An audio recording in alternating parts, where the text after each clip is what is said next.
दोस्तों, किसी महापुरुष ने कहा है कि हमें किसी दूसरे के जीवन में नहीं झांकना चाहिए, क्योंकि ऐसा करने से उसके अवगुण हमारे अंदर आ जाते हैं। और ये मैं आपको कोई मोटिवेशन के लिए नहीं बता रहा हूँ, इसका कोई मतलब है जो कि मैं आपको वीडियो में समझाने वाला हूँ न्यूज़ से संबंधित। नमस्कार दोस्तों, स्वागत है आप सभी का ऑनलाइन अड्डा फॉर स्टडी यूट्यूब चैनल पर। इस वीडियो में हम बात करने वाले हैं कई बड़ी और लेटेस्ट अपडेट के बारे में। तो चलिए दोस्तों, वीडियो शुरू करते हैं। शुरुआत करेंगे सबसे पहली अपडेट के साथ। दोस्तों, आगे बढ़ने से पहले हम बात करने वाले हैं बिहार शिक्षक बहाली प्राथमिक विद्यालय में अध्यापक बनने के लिए सबसे बेस्ट बुक के बारे में, जो कि चक्षु प्रकाशन की है। ये स्टडी गाइड आपको देखने के लिए मिलती है, जिसमें आपके पाठ्यक्रम का पूरा कवरेज मिलता है। चाहे अगर बात की जाए आप सभी के पेपर 1 को लेकर हो या पेपर 2 के बारे में, 2500 से ज़्यादा आपको बहुविकल्पी क्वेश्चन देखने के लिए मिलते हैं। और बिल्कुल नए पाठ्यक्रम पर आधारित इस पुस्तक को तैयार किया गया है, क्योंकि इसका विज्ञापन जो निकाला गया है 26/2023 शिक्षा विभाग बिहार के माध्यम से, उसी के आधार पर पैटर्न को तैयार करके बनाया गया है, जैसा कि आप सभी अपनी स्क्रीन पर देख सकते हैं। इस बुक में आपको थ्योरी के साथ साथ मिलते हैं परीक्षा में आने वाले सभी महत्वपूर्ण क्वेश्चन, साथ ही साथ आप सभी को मिलती है सटीक उत्तरमाला, और सटीक उत्तरमाला के साथ आपको मिलता है व्याख्यात्मक हल भी। गाइड के साथ साथ चक्षु प्रकाशन का प्रैक्टिस सेट भी आता है, जिसके साथ आप सभी अपनी तैयारी को और भी मजबूत बना सकते हैं। इन दोनों के लिंक मैंने आपको वीडियो की डिस्क्रिप्शन में दे दिए हैं। आप चाहें तो अमेजोन या फ्लिपकार्ट से या फिर अपने नज़दीकी स्टोर से परचेज कर सकते हैं। लिंक वीडियो की डिस्क्रिप्शन में है। और सबसे पहली अपडेट वही है जिसको लेकर मैं आप सभी को स्टार्टिंग में समझा रहा था कि भाई किसी दूसरे के जीवन में हमें झांकने की आवश्यकता नहीं है। ऐसा करने से उसके अंदर जो अवगुण है वो हमारे अंदर आ जाते हैं, और उसकी वजह है हमारे मुख्यमंत्री के माध्यम से समय समय पर दिए जाने वाले बयान। वैसे तो अलग अलग राजनीतिक पार्टियों के माध्यम से दूसरी राजनीतिक पार्टियों को निशाना साधते हुए इस प्रकार के बयान दिए जाते हैं, जो कि उनके ऊपर डिपेंड करता है सही है या गलत। लेकिन इसको लेकर बहुत सारे अभ्यर्थी आक्रोशित हैं। क्यों है, समझने की आवश्यकता है। क्योंकि उत्तर प्रदेश के अंदर सरकारी नौकरियों को लेकर बातें तो रोज़ की जाती है, सीएम योगी बयान तो रोज़ देते हैं, लेकिन भर्तियों के बारे में जो हालात हैं वो किसी से छुपे नहीं हैं। नई भर्तियों के विज्ञापन जारी नहीं हो रहे हैं, अभ्यर्थी धरना प्रदर्शन कर रहे हैं, सड़कों पर लगातार अभ्यर्थी बैठे हुए हैं, छात्रों को नौकरी के लिए दूसरे राज्यों में जाना पड़ रहा है। बावजूद इसके सीएम योगी रोज़ कोई ना कोई ऐसा बयान सरकारी नौकरियों के बारे में देते हैं, जिसको लेकर अभ्यर्थी निश्चित तौर पर नाराज हो जाते हैं। आज का बयान की अगर बात की जाए तो वो देखने के लिए मिलता है कि सरकारी नौकरी निकलने पर वसूली करते थे चाचा भतीजे। अगर किसी के अंदर कोई अवगुण है तो हमें उसको छोड़कर दूसरी तरफ आगे बढ़ना चाहिए, जिससे कि छात्रों को बेनिफिट मिले। क्योंकि इस प्रकार के बयानों से शायद अब किसी को कोई बेनिफिट मिल रहा होगा। हो सकता है जो भी हो, मैं इस मुद्दे पर राजनीति की बात बिल्कुल भी नहीं करूंगा, क्योंकि यहाँ जो मुद्दा है वो रोज़गार या नौकरियों को लेकर है। क्योंकि मैं इस बात को लेकर इसलिए जोर देने का प्रयास कर रहा हूँ क्योंकि सीएम के माध्यम से भर्तियों को लेकर बात तो की जाती है, लेकिन सिर्फ पुरानी भर्तियों पर ही क्यों बात की जाती है। नई भर्तियों के बारे में सीएम योगी क्यों नहीं बोलते हैं। लगातार अभ्यर्थी ट्विटर वार करते हैं, धरना प्रदर्शन करते हैं, भर्तियों को लेकर मांग करते हैं, लेकिन बावजूद इसके मुख्यमंत्री के माध्यम से नई भर्तियों के बजाय सिर्फ पुरानी भर्तियों के बारे में कभी 6 लाख, कभी 1.5 लाख, कभी 1,65,000, तो कभी अलग अलग प्रकार 1 करोड़ 2 करोड़, लेकिन नई भर्तियों के बारे में बोलने से हमेशा सीएम योगी पीछे दिखाई देते हैं। बात कर लेते हैं अपनी अगली अपडेट के बारे में, जो कि संबंधित है 5 साल बाद एलटी ग्रेड छात्रों के चेहरे खिले।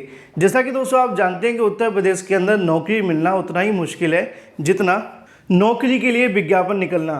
क्योंकि 4, 5 या फिर 10 साल के अंदर जैसे तैसे एक बार भर्ती का विज्ञापन निकाला जाता है, और अगर विज्ञापन निकल भी जाए तो उसके बाद में भर्ती कब पूरी होगी ये तो कोई नहीं जानता। कुछ ऐसा ही हमें देखने के लिए मिला एलटी ग्रेड शिक्षक भर्ती के अंदर।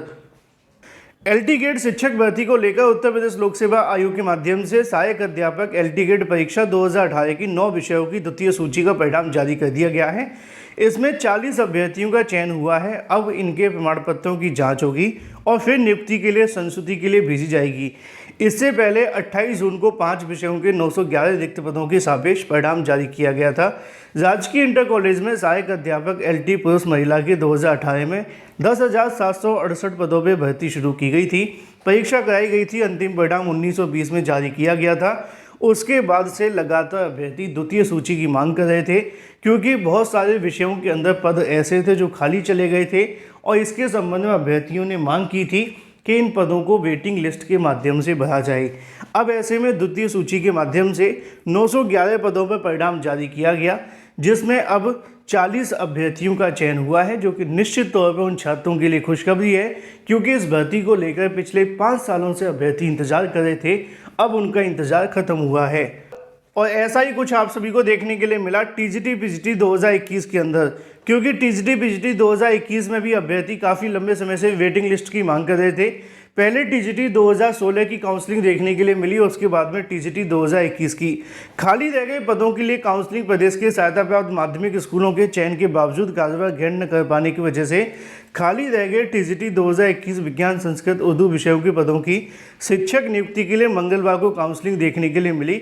विज्ञान के 62 पदों पर काउंसलिंग देखने के लिए मिली, जिसमें 172 अभ्यर्थियों को बुलाया गया था। इसमें 139 अभ्यर्थी सम्मिलित हुए, जिसके संबंध में नीचे जानकारी लिखी हुई है। तो लगातार ऐसे में जो अभ्यर्थी काउंसलिंग के लिए पहुंच रहे हैं उन सभी को एक अच्छी और गुड न्यूज़ ये है कि यहाँ पे वेटिंग लिस्ट के माध्यम से अब उनको नौकरी मिलने वाली है, जो 2 से 3 साल उनको इंतज़ार करना पड़ा। चलिए बात कर लेते हैं अपनी अगली अपडेट के बारे में, जो कि संबंधित है नए शिक्षा सेवा चयन आयोग, इसके अलावा यूपी टीजीटी पीजीटी को लेकर। जैसा कि दोस्तों आप जानते हैं कि यूपी टीजीटी पीजीटी हो या फिर इसके अलावा कोई भी नई शिक्षक भर्ती, वो आपको देखने के लिए मिलेगी नए शिक्षा सेवा चयन आयोग के माध्यम से। लेकिन नया शिक्षा सेवा आयोग कब देखने के लिए मिलेगा, यही सबसे बड़ा सवाल है। इसी के संबंध में अभ्यर्थियों के माध्यम से अभ्यर्थियों की तरफ से जल्द मांगा गया नया शिक्षा सेवा आयोग और भर्ती। नए शिक्षा सेवा चयन आयोग के गठन में देरी के कारण एडेड माध्यमिक टीजीटी पीजीटी भर्ती, इसके अलावा एडेड महाविद्यालयों के अंदर असिस्टेंट प्रोफेसर की सभी भर्तियां रुकी पड़ी हैं। प्रतियोगी छात्र लगातार इस भर्ती को लेकर प्रतीक्षा कर रहे हैं, लेकिन भर्तियां कराने के लिए माध्यमिक शिक्षा सेवा चयन बोर्ड और उच्चतर शिक्षा सेवा आयोग के स्थान पर गठित कर रहा है, जैसे कि राज्य शिक्षा सेवा चयन आयोग। अब तक अगर बात की जाए, इसको लेकर अस्तित्व में नहीं आ सका है। इसके कारण इन दोनों भर्तियों के आवेदन लिए जाने के बावजूद परीक्षा देखने के लिए नहीं मिली है। अभ्यर्थियों के माध्यम से शासनिक प्रशासनिक अधिकारियों से मुलाकात करते हुए इन दोनों भर्तियों के संबंध में जल्द प्रोसेस शुरू करने की मांग की है, जिसके बारे में लिखा हुआ है कि 4163 पदों के लिए 13 लाख से ज़्यादा छात्रों ने आवेदन किए थे। करीब 1 साल होने को आ चुका है, लेकिन परीक्षा देखने के लिए नहीं मिल पा रही है। मुख्यमंत्री की घोषणा के बावजूद भी नई शिक्षा सेवा आयोग को लेकर ये परीक्षा वो होनी थी, लेकिन अब तक ये स्पष्ट नहीं हो सका है कि आयोग का गठन कब तक होगा। उन्होंने भी ये कहा है कि माध्यमिक शिक्षा मंत्री के माध्यम से 16,000 से ज़्यादा टीजीटी और पीजीटी के जो पद है वो खाली पड़े हुए हैं। बयान में अगर बात की जाए तो शिक्षा मंत्री के माध्यम से ये भी आश्वासन दिया गया था जब छात्र मुलाकात करने पहुंचे थे कि इन पदों को इसी विज्ञापन में जोड़ा जाएगा। अभ्यर्थियों के माध्यम से अब मांग की जाने लगी है कि नई शिक्षा सेवा आयोग का जो गठन है वो जल्द किया जाए। साथ ही साथ जो पद यहाँ पे खाली पड़े हुए हैं टीजीटी पीजीटी के, इन पदों को जोड़कर भर्ती की जाए। लेकिन अब क्या होगा क्या नहीं, ये तो सब कुछ डिपेंड करता है नई शिक्षा सेवा आयोग पर, क्योंकि उसी के गठन के बाद इनके प्रोसेस आगे बढ़ेंगे। बात कर लेते हैं अपनी अगली अपडेट के बारे में, जो कि संबंधित है बिहार शिक्षक भर्ती को लेकर। अगर आपने अभी तक बिहार शिक्षक भर्ती के लिए आवेदन नहीं किया है तो आज आपके पास में अंतिम दिन है।